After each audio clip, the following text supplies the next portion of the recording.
Company का result आया, हाल की लिस्टिंग थी हालांकि, रोसारी बायोटेक। रिजल्ट्स काफ़ी दमदार यहाँ पे देखने को मिले हैं, बहुत ही स्ट्रॉन्ग नंबर्स है। रेवेन्यू में करीब 111% की ग्रोथ के साथ ये 231 करोड़ आया है अगर आप साल दर साल इसको कंपेयर करें। और जो मुनाफा है वो 58% बढ़ के यहाँ पे 24 करोड़ को पार कर गया, ये भी इंटरेस्टिंग है। और एबिटा में भी 56% की ग्रोथ है। मार्जिन पे लेकिन प्रेशर है, 22 की बजाय 16% का मार्जिन यहाँ पे आया है, लेकिन अदरवाइज नंबर काफ़ी अच्छे दिख रहे हैं। तो इस पे आगे क्या रुख बनेगा कंपनी पे, इस पे बातचीत करने के लिए कंपनी के को फाउंडर और चेयरमैन हमारे साथ हैं एडवर्ड मेंजेस। एडवर्ड साहब, बहुत बहुत स्वागत है आपका सीएनबीसी आवाज़ पर। नंबर हेलो दोस्तों, अगर आप अपना पैसा शेयर मार्केट में इन्वेस्ट करके लाखों रुपए कमाना चाहते हैं तो आज ही आप स्टॉक के साथ जुड़कर अपना डीमैट अकाउंट आप बिल्कुल फ्री में ओपन कर सकते हैं, जहां पर आपका ब्रोकरेज चार्जेस बिल्कुल ना के बराबर लगता है। ब्रोकरेज लगता है तो सिर्फ इंट्राडे ट्रेड में, वह भी सिर्फ 20 रुपये। तो आज ही आप स्टॉक के साथ में जुड़ सकते हैं, लिंक डिस्क्रिप्शन में है, क्लिक करें और अकाउंट ओपन कराएं। बहुत अच्छे आपने पेश किए, इसके लिए आपको बहुत बहुत बधाई। लेकिन पहला सवाल तो यही कि ये मार्जिन पे हिट क्यों 16% आया मार्जिन?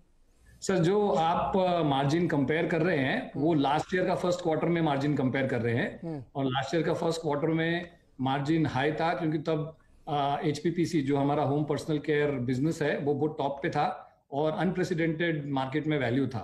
लेकिन अगर आप लास्ट क्वार्टर के हिसाब से आप मार्जिन देखेंगे तो हमारा मार्जिन ऑलमोस्ट सेम है। लास्ट क्वार्टर में भी हमारा एबिडा मार्जिन 16.1% था और ये क्वार्टर में भी हमारा एबिडा मार्जिन 16.1% है। हालांकि हम एबिडा मार्जिन पे ध्यान तो देते ही है, लेकिन उससे ज्यादा अब हम एसेट टर्न पे ध्यान देते हैं क्योंकि हमको मार्केट में काफी टॉप लाइन में बढ़त दिखती है, जिसके वजह से हमारा जो एसेट टर्न 4 से 5 टाइम है उसके ऊपर हम ज्यादा ध्यान देके आरओसी मेंटेन करने की कोशिश कर रहे हैं।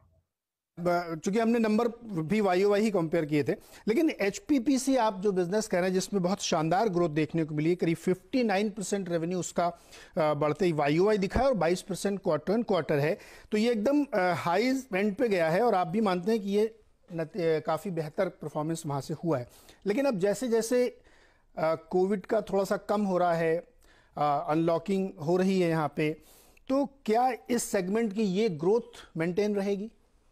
सर, एचपीपीसी में हमारा सिर्फ पर्सनल केयर इंग्रेडिएंट्स और पर्सनल केयर प्रोडक्ट्स में नहीं है, लेकिन डिटर्जेंट्स में भी हमारा काम अच्छा है। उसके अंदर डिटर्जेंट इंग्रेडिएंट्स और डिटर्जेंट एडिटिव्स।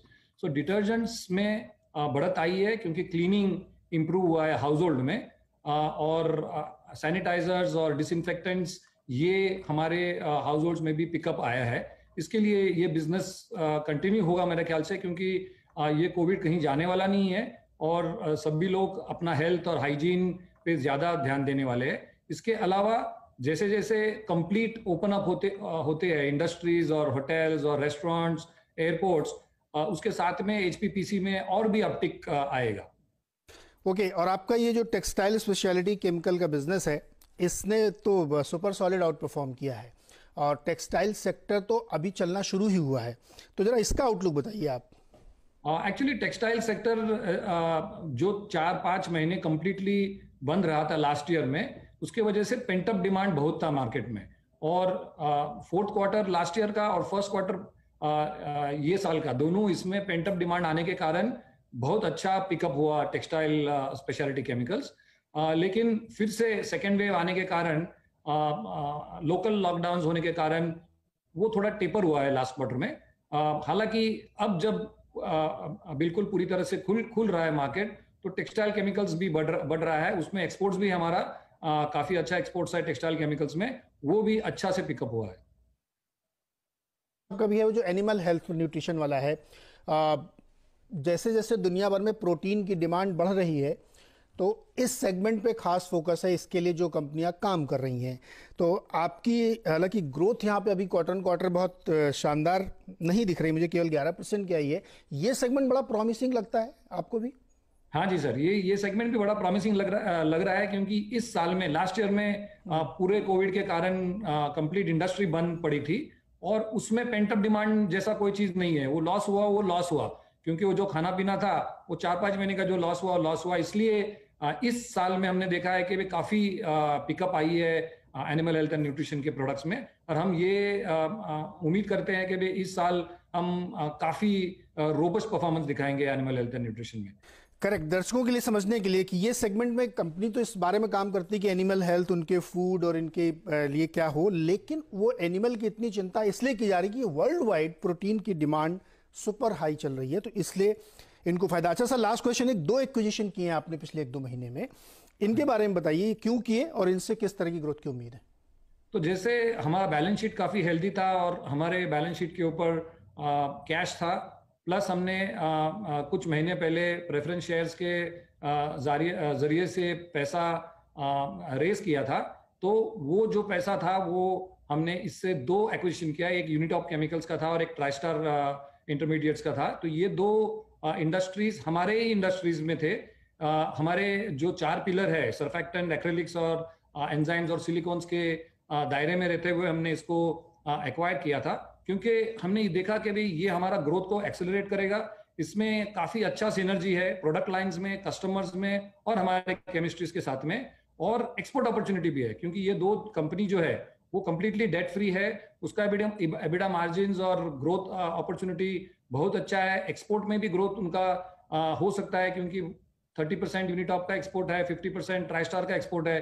तो हमारा क्रॉस सेलिंग होके वहां भी हमको काफी सिनर्जी मिलने की चांस है। Plus high quality manufacturing operations हमने एक्वायर किया है, न्यू टैलेंट आया है हमारे इसमें, और एडिशनल टेक्नोलॉजी एक्वायर किया है, जो टेक्नोलॉजी हमारे पास नहीं था, जो इथिलीन ऑक्साइड और प्रोपिलीन ऑक्साइड कंडेंसेट्स हम बना सकते हैं। और हमने पर्सनल केयर एडिटिव्स भी ट्राइस्टार बनाते हैं। तो ये दोनों केमिस्ट्रीज और मैन्युफैक्चरिंग कैपेबिलिटीज के साथ में हम बहुत एक्साइटेड है कि हमारा ग्रोथ काफी एक्सेलरेट होगा। और हमको न्यू बिजनेस भी आया है इसमें। यूनिटॉप में एग्रो का बिजनेस अबाउट 70% है, ऑयल एंड गैस का भी बिजनेस है, और ट्राइस्टार में पर्सनल केयर एडिटिव्स का काफी बिजनेस है, मेटल वर्किंग में बिजनेस है।